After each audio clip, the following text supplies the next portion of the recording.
स्वागत है साइंस वाले पर। और आज हम बायोमोलिक्यूल के चैप्टर को पढ़ेंगे। और आपको अगर हमारी वीडियो पसंद आती है तो लाइक शेयर और सब्सक्राइब करें।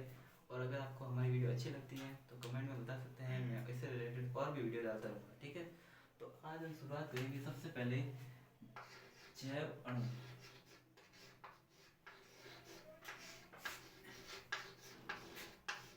जैव अणु जिसे कहते हैं बायो मोलिक्यूल।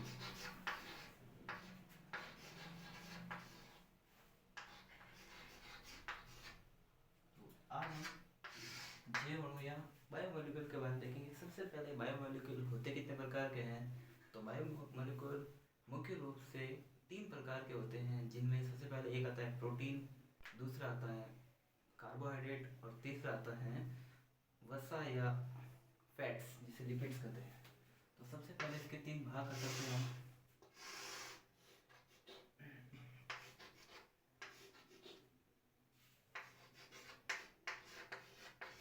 प्रोटीन और कार्बोहाइड्रेट्स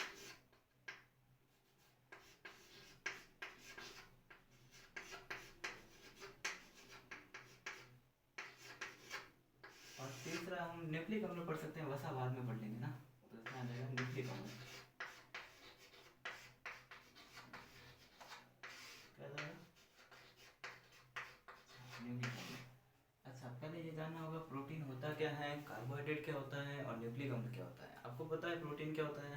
प्रोटीन अमीनो अम्ल का बहुलक होता है। जब बहुत सारे अमीनो अम्ल आपस में जुड़ते हैं तो प्रोटीन का निर्माण होता है।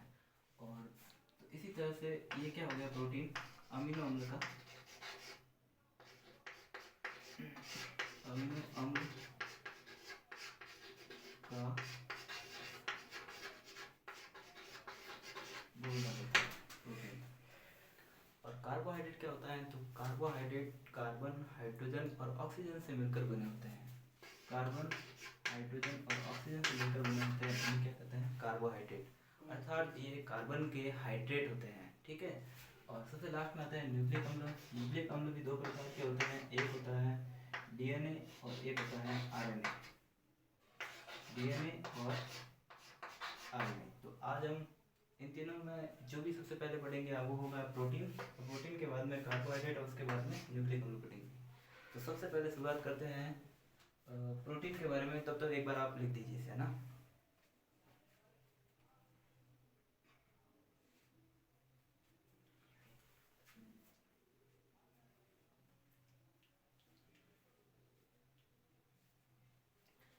आप स्क्रीनशॉट लेके या फिर वीडियो को पोस्ट करके भी इसे देख सकते हैं। तो मैं इसको मिटा देता हूँ जिससे टाइम कम लगेगा और जल्दी से अच्छी वीडियो बन जाएगी, है ना। तो सबसे पहले आप हेडिंग होगी प्रोटीन, है ना। क्या होगी?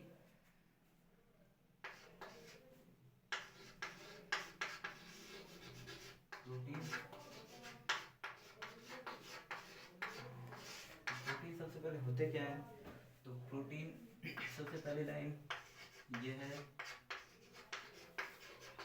अमीनो अम्ल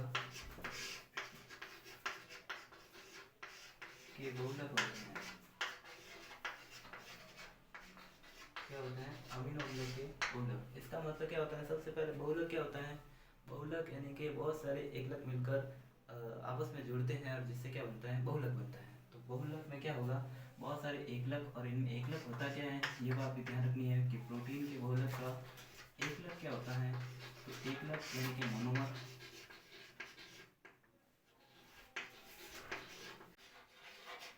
क्या होता है? Amino acid. तो बताया आपको अमीनो अम्ल या अमीनो एसिड क्या होता है? प्रोटीन का एकलक अणु होता है। और बहुत सारे एकलक अणु आपस में मिलकर क्या बनाते हैं? अमीनो अम्ल। तो मैं ऐसे ए और ए, इसका मतलब क्या होगा? अमीनो अम्ल। ऐसे बहुत सारे अमीनो अम्ल जब आपस में आएंगे और इस प्रकार से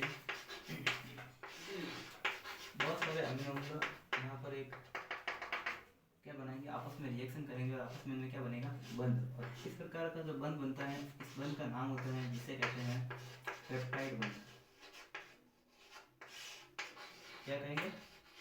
पेप्टाइड बंध। प्रोटीन के बारे में मेनली आपको इतनी चीज़ें याद रखनी है। सबसे पहले प्रोटीन होती क्या है, तो अमीनो अम्ल का बहुलक होती है। और अमीनो अम्ल का वर्णक होती है, यानी कि प्रोटीन की एकलिक इकाई के बारे में अगर क्वेश्चन आ जाता है मोनोमर, तो क्या होगा? Amino acid. और अमीनो अम्ल जो होते हैं ये बहुत सारे अमीनो अम्ल आपस में मिलकर क्या बनाते हैं? प्रोटीन की बड़ी श्रृंखला बनाते हैं। अर्थात प्रोटीन को हम क्या बोल सकते हैं? अर्थात प्रोटीन को हम कह सकते हैं, बहुत सारे होते हैं, इन्हें क्या कहते हैं? पॉली या बहु। तो पॉली, और बड़ी सी श्रृंखला बन रही है, पेप्टाइड बनती है, इसलिए बोलते हैं पॉलीपेप्टाइड श्रृंखला। तो प्रोटीन का एक अन्य नाम भी हो सकता है, वो होता है पॉलीपेप्टाइड श्रृंखला। तो आप एक बार पॉज करके देख सकते हैं वीडियो को, या फिर स्क्रीनशॉट लेके आप बाद में भी लिख सकते हैं। ठीक है, तो एक बार मैं हट जाता हूँ।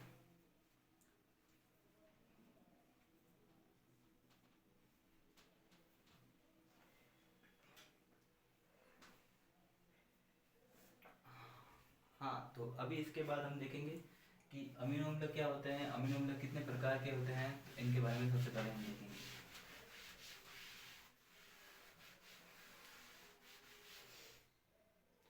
हाँ, तो अभी देखेंगे हम अमीनो अम्ल। अमीनो अम्ल होते क्या हैं? अमीनो का मतलब होता है कि इसके अंदर NH2 ग्रुप जुड़ा होता है, किससे? कार्बन से या कोई हल्के समूह से। अम्ल यानी इसमें कार्बनिक अम्ल होता है, जिसे कहते हैं कार्बोक्सिलिक अम्ल। क्या कहेंगे?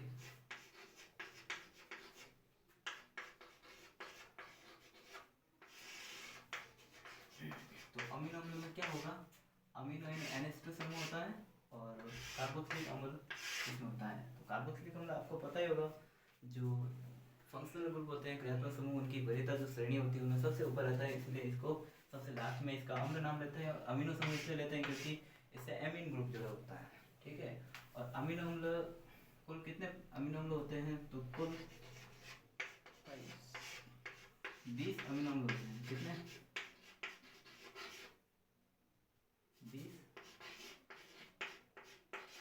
अमीनो अम्ल होते हैं, जिसमें से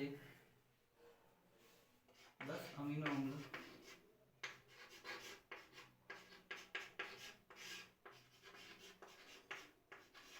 हमारे शरीर के द्वारा बनाए जाते हैं, इसीलिए इन्हें अनावश्यक अमीनो अम्ल कहते हैं।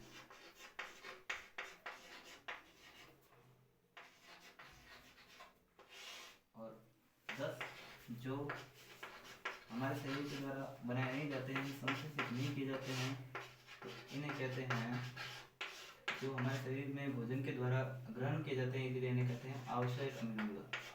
क्या कहेंगे? आवश्यक अमीनो अम्ल।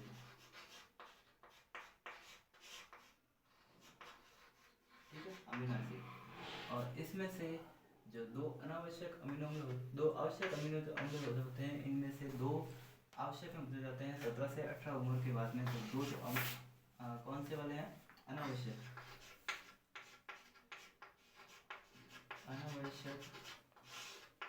अमीनो अम्ल किस में बदल जाएंगे? आवश्यक में।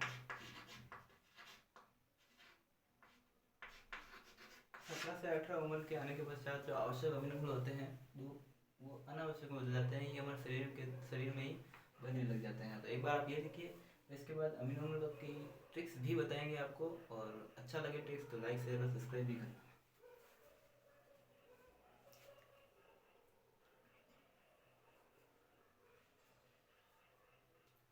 आप स्क्रीनशॉट या पोज लेके भी पोज करके वीडियो को भी देख सकते हैं, इसलिए मैं कम टाइम जाए आपका, इसलिए मिटा देता हूँ ना।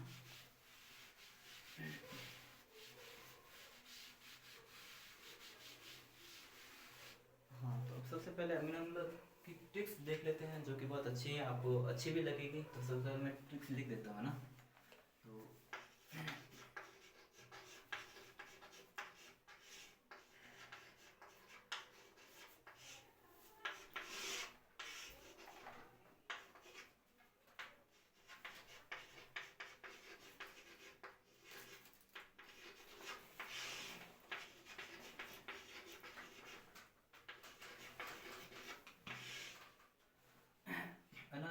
अनावश्यक की जो ट्रिक्स होती हैं वो होती हैं A3, G3, ये मैं आपको समझा दूंगा, पहले एक बार लिख देते हैं जिससे पता चल जाएगा क्या है और क्या नहीं है। उसके बाद में दूसरी होती हैं, वो होती हैं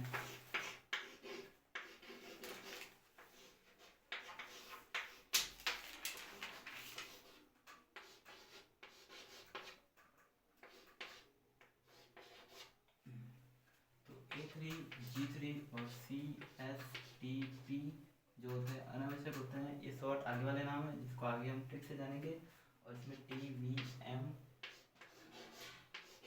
ILL और PAT और H होते हैं। इसी से A और H जो आवश्यक हैं, जो लगभग 17 की उम्र के बाद में शरीर में ही बनने लग जाते हैं, इसीलिए इन्हें बाद में 21 की श्रेणी में आ जाते हैं अनावश्यक की। ये बात ध्यान रखनी है। अब इसकी ट्रिक्स क्या होती हैं, तो ट्रिक्स को समझने के लिए पहले आप एक स्टोरी समझो। मान लो कि जैसे कि आपको पता ही है कल 22 जनवरी है और राम मंदिर का जो उद्घाटन हो रहा है अयोध्या में, तो उसमें मान लो कि आप कपड़े लेने जा रहे हो, है ना। तो कपड़े लेने जाओगे तो नए कपड़े लेने के लिए जाते हो, तो ऐसे ट्रिक्स याद रख सकते हो कि आगे सस्ता पुराना है, तो आगे सस्ता पुराना जो सामान होगा वो हम थोड़े लेने जाएंगे, कपड़े और जो सोचे वो सस्ते पुराने कपड़े नहीं लेंगे ना। तो ऐसे ट्रिक्स याद रख सकते हैं इसको कि आगे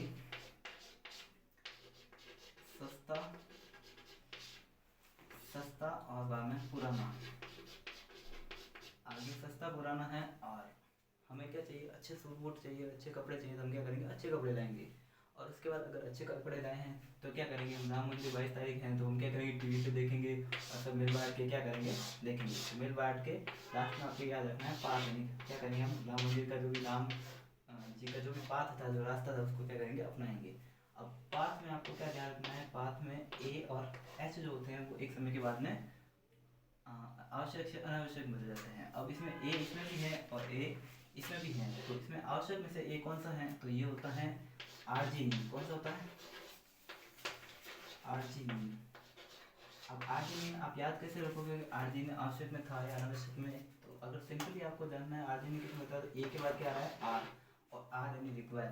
तो आप ये ध्यान ये समझ सकते हो कि ए यानी आर होता है, आर यानी रिक्वायर होता है। तो रिक्वायर से आप समझ सकते हो आवश्यक में, लेकिन कुछ समय के बाद में 17 से 18 वर्ष की आयु के बाद में किस में चला जाएगा, अनावश्यक में। उसके बाद में एच, एच जैसे कि इसको मान सकते हैं हम हिस्टेडीन। ये होता है हिस्टेडीन, हिस्टेडीन। हाँ, तो ये एक अमीनो अम्ल होता है। तो ये दोनों अमीनो अम्ल 17 से